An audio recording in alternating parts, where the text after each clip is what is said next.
Let's welcome in Kansas Senator Roger Marshall. Good morning to you, Senator.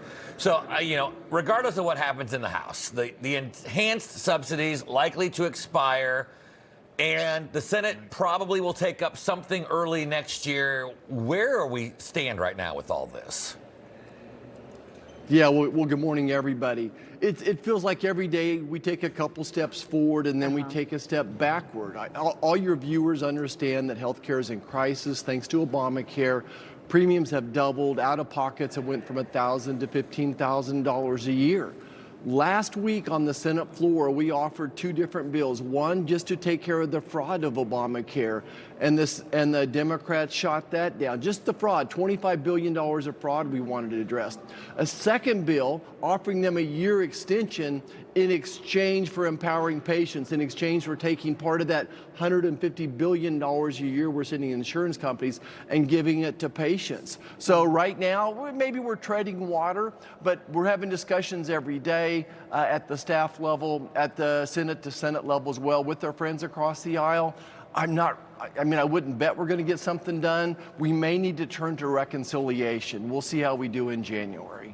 So I know that a recent Politico article suggests that some House GOP members who were previously hesitant about Johnson's health care proposal, well, they now support it. And I know some moderates in the Senate also have those differing views on how to attack this. Do you see any real way that Republicans can come together on this and unite?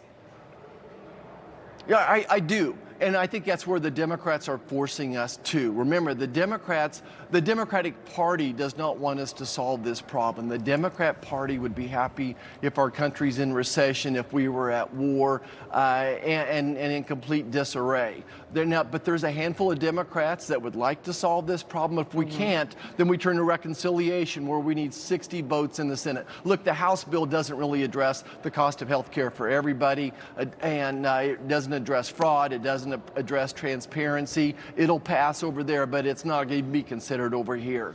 But there is, and I think that our plan is the basis of that. Our plan addresses fraud. It empowers patients. It takes money from big insurance companies and puts it in a healthcare savings account. And then we address pre-existing conditions by adding something like a reinsurance pool. We're going to let health insurance be sold across state lines, added association healthcare plans, take on the pharmacy benefit manager. So the answer is yes, we can. We'll see if we've got the will to do it.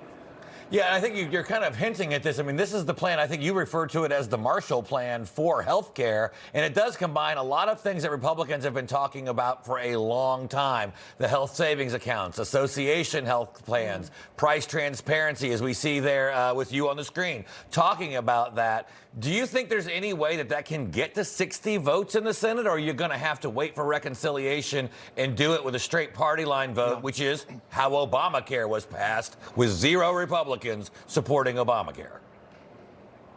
Right. All I can tell you is every day I'm going to make that effort throughout January, reaching across the aisle, asking the Democrats for what their solution is. So far, the Democrats have given us no solutions except just throw more money at the problem to extend the Obamacare Biden subsidies. That's the only solution they've offered so far.